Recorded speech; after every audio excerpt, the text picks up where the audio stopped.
مولاي صل وسلم دائما ابدا على حبيبك خير الخلق كلهم۔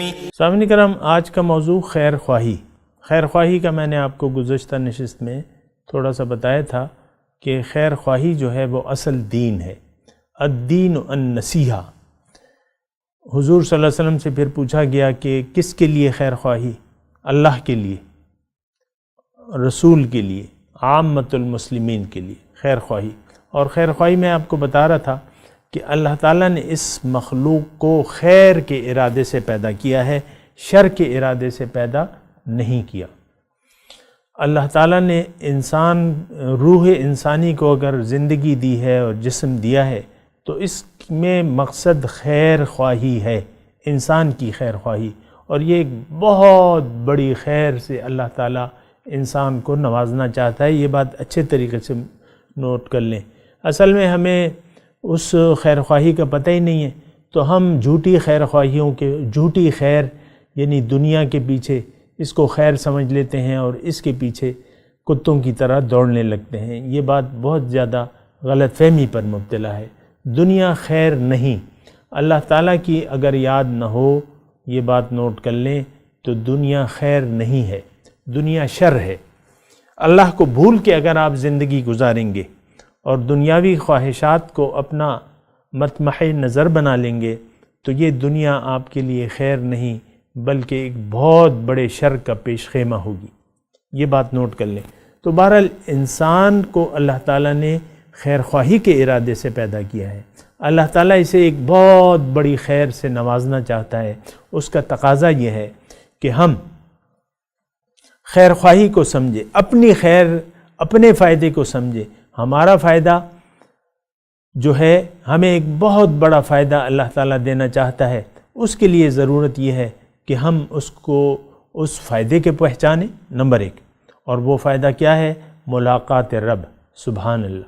اللہ کی ملاقات کے لیے تیاری کریں، اللہ کے راستے پر چلنے کا عزم کر کے حضور صلی اللہ علیہ وسلم کی اسوہ حسنہ کی روشنی میں مقامی طور پر ایک عالم ربانی کو منتخب کر کے اس کی نگرانی میں آپ اللہ کا یہ سفر طے کریں، آپ کو ایک بہت بڑی خیر مل جائے گی۔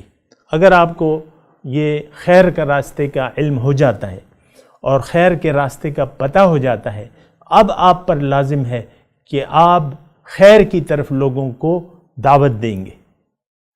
یدعون الی الخیر، لوگوں کو خیر کی طرف دعوت دیں گے، نیکی کی طرف دعوت دیں گے۔ خیر خواہی جو ہے وہ سب سے بڑا پھر آپ کا فریضہ ہے۔ اپنی خیر خواہی کے بعد اور انسانوں کی خیر خواہی چاہنا آپ کا سب سے بڑا فریضہ ہے۔ الدین النصیحہ، دین خیر خواہی کا نام ہے۔ اگر آپ نے کنجوسی اور بخل سے کام لیا، اور یہ مومن کی شان نہیں ہے، مومن بخیل نہیں ہوتا، اور بخیل اس کو کہتے ہیں جو فائدے کو روک لے۔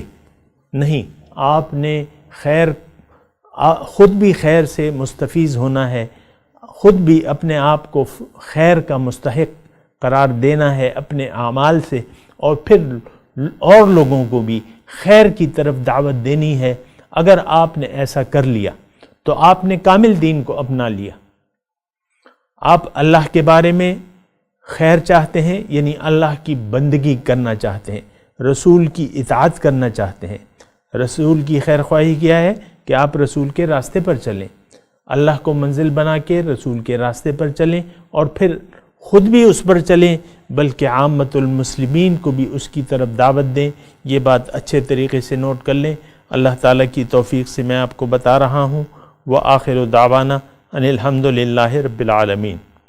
مولاي صل وسلم دائما ابدا على حبيبك خير الخلق كلهم۔